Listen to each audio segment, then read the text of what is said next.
You've probably never heard of Phoenix, BC. That's because the city no longer exists. Yet in the early 1900s, Phoenix was a thriving mining town, producing 2/3 of Canada's total copper production. Veronica Cooper tells us more. From the 1890s until 1920, Phoenix was a mining camp and incorporated city in BC's southern interior. There was copper discovered in the early 1890s, but there was no infrastructure there to begin extracting it, so mining operations didn't begin until 1896. There was just a camp to begin with, and in 1899 there was a rail connection that connected the town, and the city was incorporated in 1900.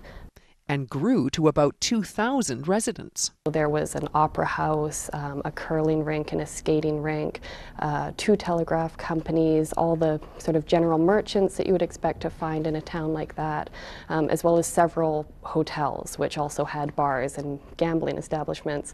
And a very successful hockey team, which won the BC Championships in 1911. In 1914, it was approximately $100,000 per month was the camp payroll.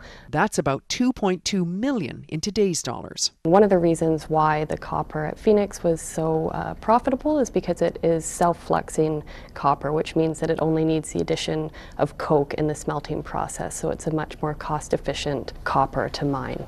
The ore was smelted at the Granby smelter in Grand Forks, which was the largest non-ferrous smelter in the British Empire and the second largest in the entire world. But at the end of World War I, the price of copper plummeted.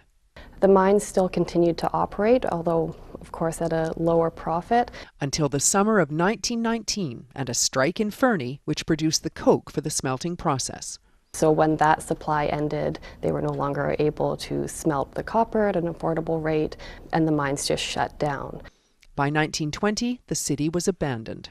And many people left their houses full of furniture and personal belongings with the belief that mining would start up again, but it never really did. All that's left of Phoenix now is the town cemetery and the photos and documents at the BC Archives. This Week in History, brought to you by the Royal BC Museum, bringing British Columbia's stories together.